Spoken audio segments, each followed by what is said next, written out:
আজ সোমবার সকালবেলা ওঠার পর যেহেতু আজকে নিরামিষ, তাই মা বললো যে একটু ব্রাহ্মী শাক আজ একটু কেটে নিয়ে রিজাকে করে দিতে। তো তাই ভাবলাম যে ব্রাহ্মী শাকটার আগে একদিন বলেছিলাম যে আমি নিয়ে এসে লাগিয়েছি। তো এই দেখো কি সুন্দর হয়েছে ব্রাহ্মী শাকগুলো। তো আজ অল্প একটুখানি কেটে নেব, আগাগুলো একটু কেটে নিলে গাছটা ঝাড় হবে, বড়ও হবে, আর রিজাকে খাওয়ানোও হবে।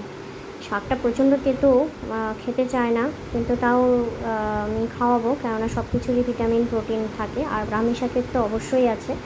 তো এইটুকুই যথেষ্ট। এই ব্রাহ্মী শাকের গাছটা ডাল থেকেই হয়। তো আমি একটা মাসির বাড়িতে গিয়েছিলাম, সেখান থেকে আমি এই ডালগুলো নিয়ে এসে লাগিয়েছিলাম। এত সুন্দর হয়েছে।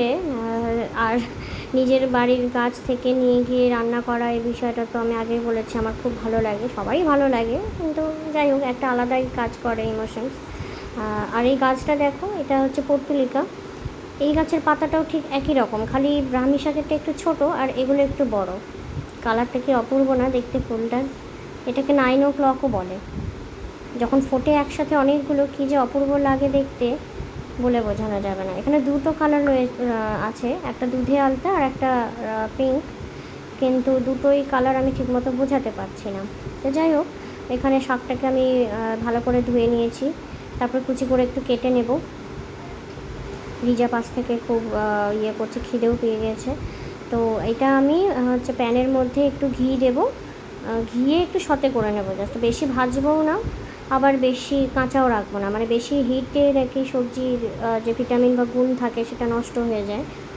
কিন্তু রিজার ক্ষেত্রে আমাকে সেই জিনিসটা একটু মেনটেন করতে হবে, যেগুলো নিজেদের ক্ষেত্রে আমরা অতটা মেনটেন করতে পারি না। করা উচিত, কিন্তু পেরে উঠি না বা হয়ে ওঠে না। তো হালকা করে একটু সতে করে নেব। ব্রাহ্মী শাকটা হয়েই গিয়েছে, এবার ভাতের সাথে মেখে নেব। তো ভাতের সাথে আমি মেখে একটু টেস্ট করে দেখলাম যে বাবারে প্রচণ্ড তেতো লাগছে, তাই একটু অন্য কিছু, একটু ভাজা ছিল, পটল ভাজা ছিল, একটু ভেন্ডি ভাজা ছিল, একটু মিষ্টি কুমড়ো ছিল, সেগুলোও দিয়েছি। না, ওটা দেখতে দেখতে খেয়ে নেবো তাড়াতাড়ি ঝটপট। অনেক প্ল্যানিং আর প্লটিং করার পর যখন দেখলাম রিজা খেয়ে নিল, তখন আমার মনটা বলল থ্যাংক গড, মিশন সাকসেসফুল।